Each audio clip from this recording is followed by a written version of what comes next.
Councilwoman Sheffield, Madam President, we already know who you are, but tell Detroiters in about 2 minutes who you are. Yeah, I am a daughter of Detroit, born and raised here in the city of Detroit on 7 Mile in Livernois in Sherwood Forest. And my entire life has been dedicated to serving the city. I come from a long legacy from my father's family of civil rights and social justice, organizing and mobilizing. And they taught me that when systems don't work for the people, you change them.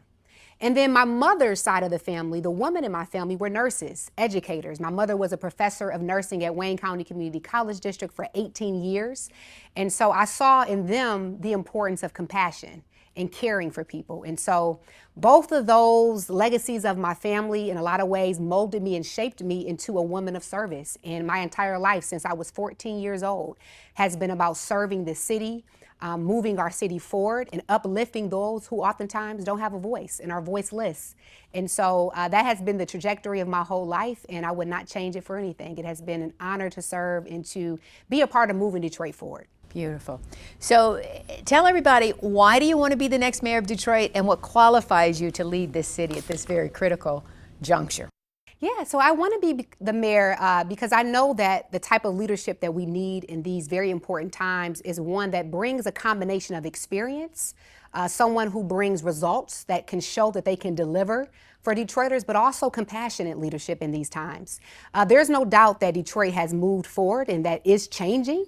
We see it wherever we go in Detroit, that there's momentum, that there's progress, but there's still far too many Detroiters who believe that that growth, that prosperity has not reached them, their neighborhood, their community, their block, their business, and their families. And so for me, it's about creating this destination of opportunity, ensuring that we're still building a world-class city that I believe Detroit is and can be. And I've done all that I can on the council level, serving, delivering for Detroit for the last decade, working in partnership with Mayor Duggan to really lay the foundation. And now I believe the next 5 to 10 years is how do we ensure that this goes deeper into our communities and our neighborhood and ensure that more Detroiters benefit from the growth that we're all seeing. Absolutely. We have seen you right by Mayor Duggan's side, but tell us, what's the biggest difference Detroiters will see between your administration and Mayor Duggan's administration? Yeah, I think, again, the last 10 years has been about how do we get basic city services up and running, our police response time, EMS, garbage pickup, basic quality of life issues addressed. There's been a significant amount of money focused on demolition of properties, clearing out the vacant properties, and just demolition of Detroit. I think my administration now is about how do we rebuild Detroit? How do we create more infill homes? How are we building families, rebuilding our neighborhoods, investing in affordable housing and a path to home ownership? And so I would probably say that the focus would be more on the rebuilding now of our city and the investment in people. There's a lot of social issues that still plague our city. I believe that at one point in time, Detroit had one of the strongest middle class families and cities in the country, and I want to get back to that. And so it's really about how we invest more in people now to ensure that they benefit from the growth of our city, and now really rebuild and refocus the energy and the effort on our neighborhoods, how we rebuild those, create more opportunities in our communities and our neighborhoods, our activation of our corridors, and ensure that more businesses are open up shop and really creating a community that attracts and grows our population in Detroit. Beautiful. Detroiters have seen corruption damage this city before. What systems will you put in place to ensure transparency and public trust? Yeah, so I take pride in that. The last 12 years of my time serving in office has always been with professionalism, decorum, and transparency and accountability. And so everything that I believe that we will do as an administration will always be transparent and accessible for Detroiters to understand how we reach those particular decisions and ensure that people have the accessibility to see how decisions are made, how contracts are being awarded, and using technology and innovation to do that as well. And so we've come through a lot as it relates to corruption, and we've moved past that phase in Detroit. And I think Detroiters deserve a government that is accessible, that is transparent, and that does whatever we can to ensure that trust is there, and we will do that as an administration.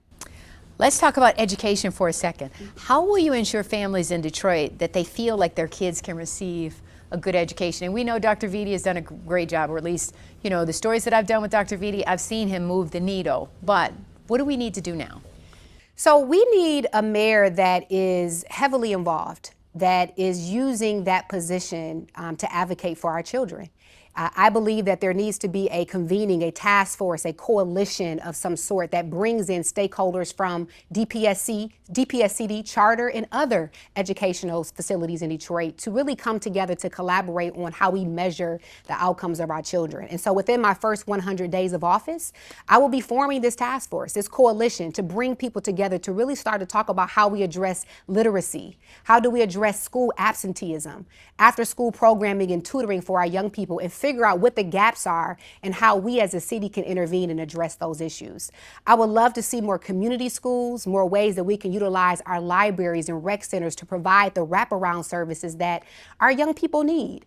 Because it's more than just the educational outcomes, it's the physical, the mental, aspects of our children that we also have to take into consideration. And so I think there's a lot of social determinants that we as a city can support and address to improve the educational outcomes of our children.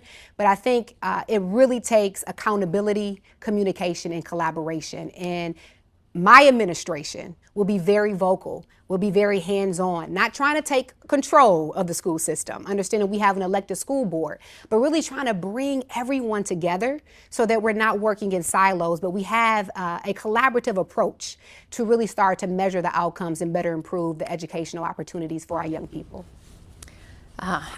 Tell me this, and you kind of mentioned this at the top, but how do we bridge the deep divides that exist between downtown and the neighborhoods and between longtime residents and all of the newcomers coming into Detroit that people kind of resent sometimes? Yeah, I think it's really about ensuring that everyone feels a part of it.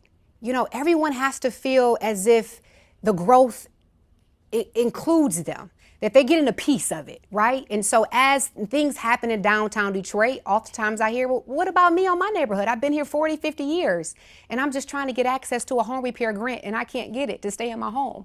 So I think there has to be equal focused. As we are, incentivizing and encouraging the development of downtown, how are we equally ensuring that generational Detroiters that have been here for 40, 50 years have the resources and the opportunity to succeed and to sustain and to be where they are? So I think it has to be intentionality is the answer. We have to make sure that we are creating programs, home repair grant programs, neighborhood beautification grants, and encouraging development in our commercial corridors and in our neighborhoods to ensure that those people feel a part of the growth that we're experiencing in our city. And I think it's so important because when we talk about increasing our population, right, which is a huge part of I think the next 5 to 10 years, how do we grow Detroit again into that world-class city? We have to ensure that all of those entities that you mentioned, all of those people feel a part of this growth in this process. How will your administration ensure equity when it comes to city contracts, hiring, and services, especially for Black and brown communities? Yeah, so I think, again, for this, it's going to be about how we look at our contracting and procurement ordinance and figure out ways that we can incentivize, provide equalization credits for those who are headquartered and rooted right here in the city of Detroit. We also right now are in the process of creating a disparity study to look at how other cities are contracting and procurement and how we can improve upon that process. The most important thing for me is getting Detroiters, those of color, minority firms, prepared, that they understand how to do business with Detroit, and that we're also intentional about ensuring that as development comes, as opportunities present themselves, that they are creating joint ventures, partnerships that would allow for Detroit-based businesses, minority companies to scale and to grow. And so primarily looking at how we can possibly improve and amend the contracting and procurement ordinance, I think is number one. Excellent. Let's talk about violence for a second, especially gun violence among youth in Detroit. It's such a big deal. So as mayor, how would you tackle that? I have to say, as someone for the last 12 years who has been on the front line when it comes to gun violence, I have attended so many prayer vigils, rallies, funerals, seeing our young people lose their life way too soon. It is something that I'm very passionate about addressing. First and foremost, I believe that we should have an office of gun violence prevention in Detroit that actually addresses gun violence as a public health crisis, which allows us to get additional funding to address some of the social aspects of gun violence in our city. I also would love to see the continuation of community violence intervention. which is a community-driven approach to addressing gun violence. We also truly believe that we have to continue to support DPD in the work that they're doing, expanding community policing in our neighborhoods and our precincts, ensuring that people feel safe, because that's the main thing, right? We have reduction in crime in Detroit, without a doubt. The data shows it. But if people and families don't feel safe in their homes, that's the challenge that we have to face. And so we want to empower them with the resources and tools that they need, expanding community policing within our precincts and in our neighborhoods, ensuring that they have the innovation, the technology to expand. And also, as I mentioned, I think the gun violence office will really assist in some of the underlying social issues that breed crime as well. And you have confidence in Chief Bettison? Oh my gosh, yes. He is the absolute best to work with. They call him the People's Chief. And anytime I've called Chief Bettison on any issue, he is always trying to resolve it and find a solution. So I have so much confidence in him leading the department. How will you address blight, abandoned properties, and basic city services in neighborhoods? And I heard you mention that in some of your early answers as well. Yeah, so when I came to the city council, we had 47,000 vacant structures in Detroit, homes. We're down to roughly 3,000 left. And so I anticipate that this next administration will kind of be at the tail end of how many more homes we have to demolish. Again, my focus is going to be now, how do we rebuild Detroit and create homes and home ownership opportunities for Detroiters. But when there is a need for demolition, we will continue to tap into the resources that we have, where there's structures that cannot be saved, that we will demolish them and keep our city clean and blight free. And more importantly, one of the things that we're very excited about is trying to create kind of the neighborhood city hall format, where we used to take government back to our neighborhoods and to our rec centers, which will allow for residents to have really the access to city government right in their communities. And so a part of our 100-day plan, we're creating really a format where we're actually taking back government to the community to allow residents to address blight and other quality of life issues right within their communities, not having to come down to City Hall, but kind of reimagining what those old city halls used to look like back in our neighborhoods. I want you to talk for a second and give a message to that single mom and that single dad on the city's east side, trying to keep their kids safe, trying to keep the lights on. What would you offer him or her if you were speaking directly to somebody looking at you? Well, of course, I would say don't give up. You know, first and foremost, there are opportunities in Detroit to help. I think one of the issues that I've seen is that it doesn't do any of us justice if we have tons of programs and resources, but it's not getting out to the residents. There's oftentimes a disconnect between help that is available, the resources that government has, but it doesn't reach the people who need it. And so I would say change is coming, because a part of what my administration will do is actually try to bridge that gap between government and community, in providing those resources that these residents need. And so, one, I would love to connect that family to the help that's available, but also let them know that as we move into these next 5 to 10 years in Detroit, it's really about how we build our middle class, how we are investing in people to create upward mobility. You know, oftentimes we are comfortable with people staying where they are. We want to provide affordable housing. We want to keep people in their same jobs, but we have to figure out how we're creating that pathway to lift people from the current situation that they're in. And that is what I've always been about. And that is what this next administration will be about as well, is really bringing those resources to where people are to help them improve their quality of life. Final thoughts. If you could accomplish just one thing in your first year that would define your legacy, what would it be and why? That is so hard, because it's like 3 of them. So you can give me 3. Okay, I would say if we can create significant structural property tax reform, which means that both businesses and residents will have a reduction in property taxes, I think that would stop a lot of the issues that we see with residents leaving Detroit or not coming, and also businesses not coming to set up shop.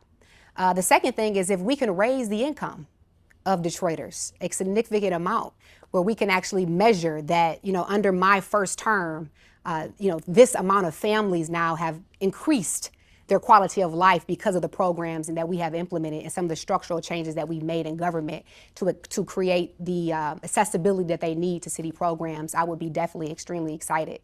And then the third thing for me, I would definitely say, is if we could create some major changes to how business is done in Detroit, where we're seeing more activation of our commercial corridors, grocery stores, coffee shops, and other amenities opening up in our neighborhoods, if that can be measured in a sense to say, hey, we have 10 new commercial corridors that have been activated with this amount of businesses within them, I will be definitely proud of that success and those accomplishments. So anything else you want to add?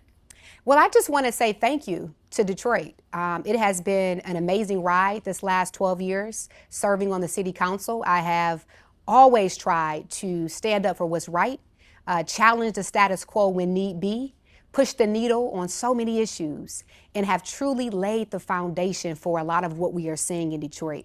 But now I believe it's time. It is time that growth, what we've all worked for and sacrificed for, now goes a bit deeper and uplifts those who have been here.